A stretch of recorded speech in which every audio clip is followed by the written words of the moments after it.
चौधरी को साफ माना जा रहा है दिल्ली में भाजपा एकदम 50+ आ रही है।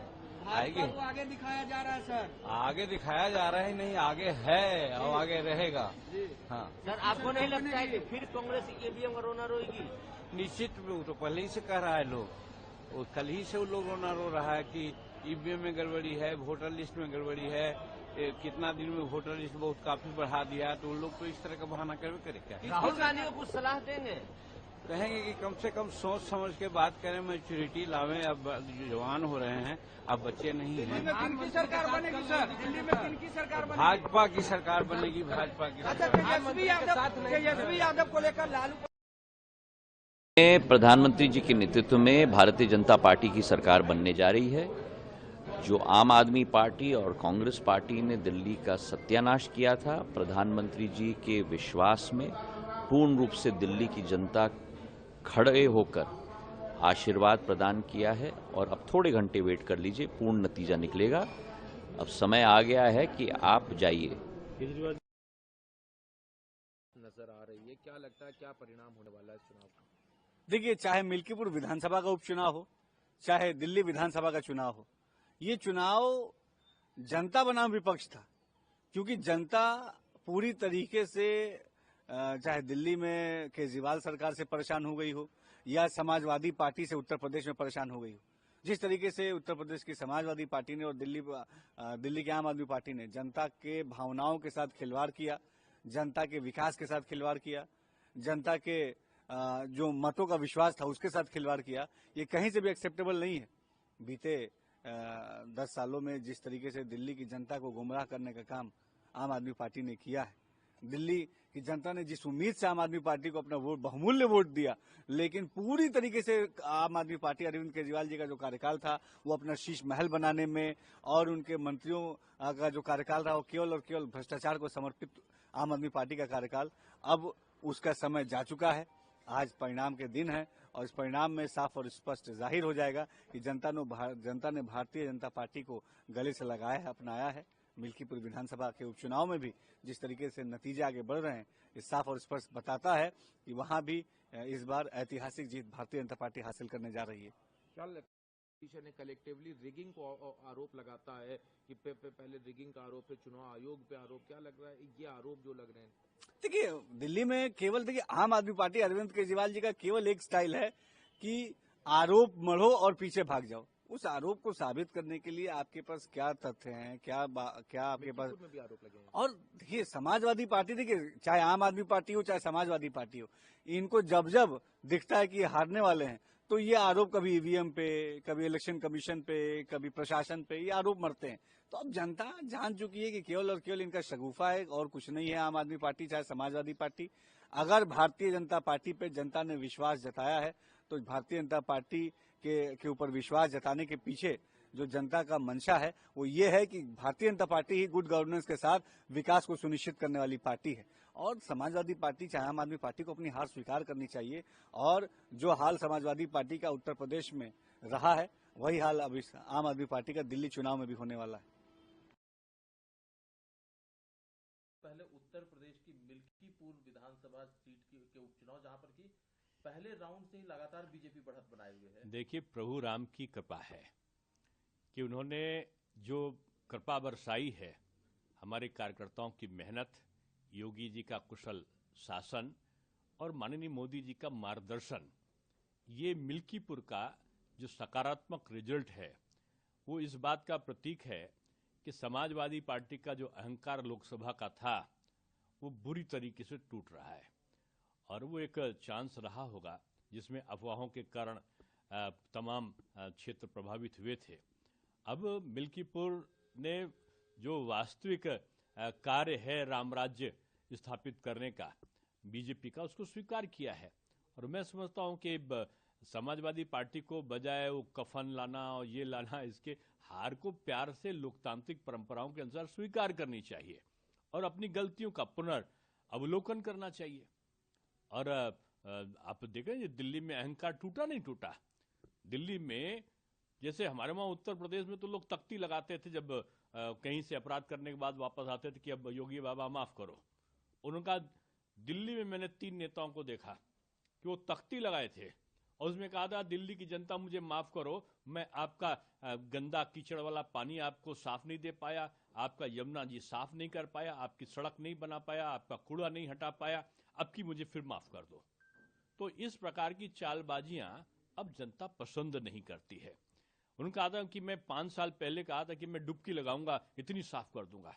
अब मुझको लगता है कि उनको तो अवसर नहीं मिला, लेकिन अब बीजेपी की सरकार बनके यमुना जी साफ होंगी, अच्छी सड़क बनेगी, कूड़ा का ढेर हटेगा और जो वहां पर जो अवस्थापना संबंधी सुविधाएं हैं कि साफ जल मिले, वो सब कुछ मिलेगा।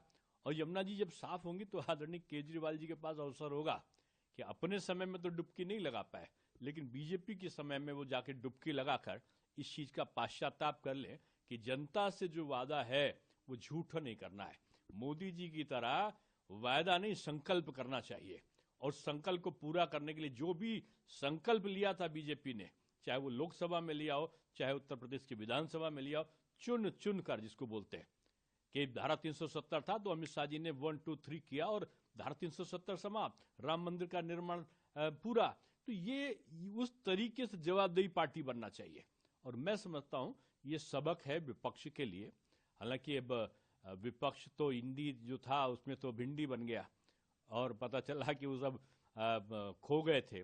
इस चुनावी मेला में यूपी के 2 लड़के अलग अलग भड़के और एक ने कहा, यूपी के एक लड़के ने, जो इनको, मैं नहीं लड़का बोल रहा हूं, उनका विज्ञापन था, उन्होंने कहा कि जो आम आदमी पार्टी के हुए हैं वो सबसे बड़े भ्रष्टाचार के हैं, शराब का घोटाले वाले। तो इन्होंने उनको कहा कि ये तो नेशनल हेराल्ड के अपराधी हैं घोटाले के।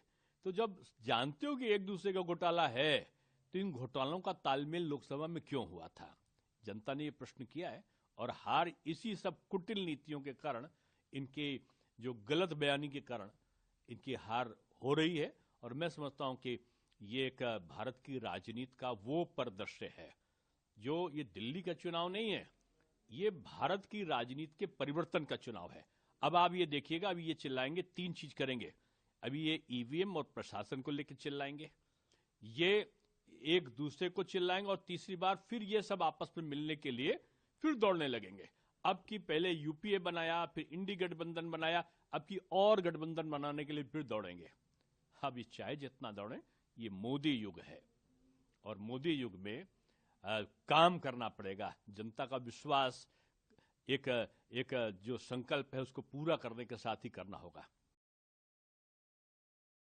देखिए, दिल्ली के लोगों ने सकारात्मक वोट दिया है। प्रधानमंत्री नरेंद्र मोदी जी के नेतृत्व में भारतीय जनता पार्टी की विभिन्न राज्यों में सरकारें हैं। लोगों ने देखा कि उन सरकारों ने अपने अपने राज्यों में डेवलपमेंट का काम किया, जो संकल्प लिए थे, जो घोषणाएं की थी, उनको पूरा करने में कोताही नहीं बरती।